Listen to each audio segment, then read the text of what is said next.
All right, so in this lesson, we will be reviewing cat-cow, which I really, really like for vaginismus and pelvic floor dysfunction. So to start, we'll just find a tabletop position.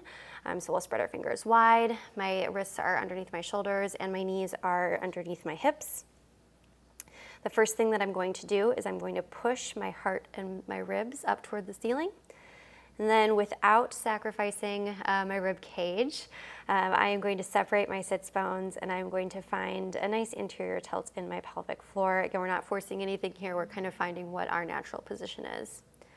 So when I come into this like more stable tabletop position, I actually have a lot of engagement going on in my body right now. And it's actually like a really nice place to, even if you just want to stay here for a few breaths, to find that activation.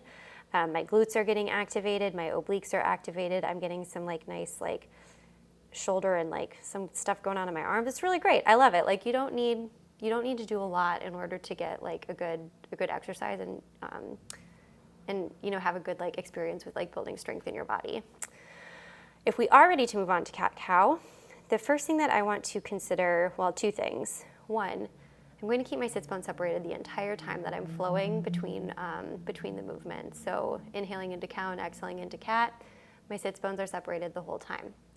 The second thing that I want to consider is I really want to make sure that I'm finding each arch of, like every time I deepen my arch, I'm doing it through micro movements through my spine.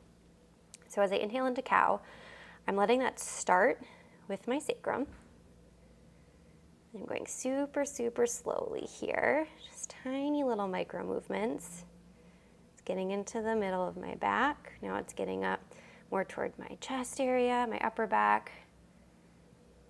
And then finally it's getting up into my cervical spine. And you can see again, I'm not like tucking the back of my neck tight. I'm keeping the back of my neck relatively long.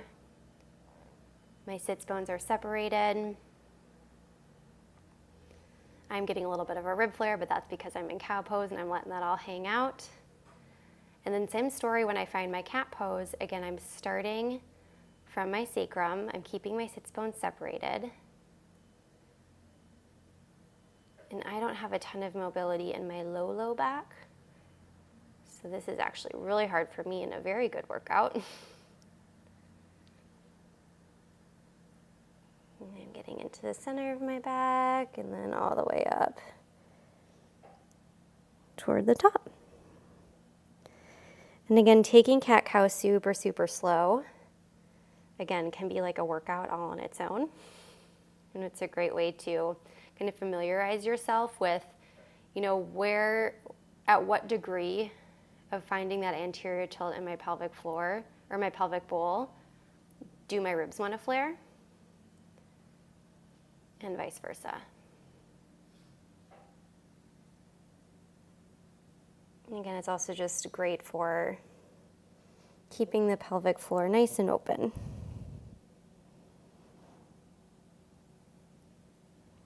And then once you do a couple rounds slow, again, you can speed yourself up, but no need to go too crazy. And then the last thing that feels good in a cat-cow is just finding more organic movements. So whether you add like a head roll, maybe more of like a barrel roll, you can add in like, you can widen your hands and like add in like some cool like wave like shoulder movements.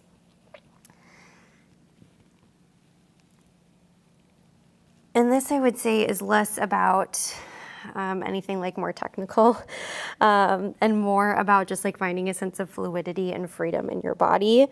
Again, a lot of us hold a lot of tension in our bodies, and so just feeling the freedom and the safety to kind of move however we want to can be really powerful in and of itself. So try that out, see how it goes. Let me know in the comments if you have any questions.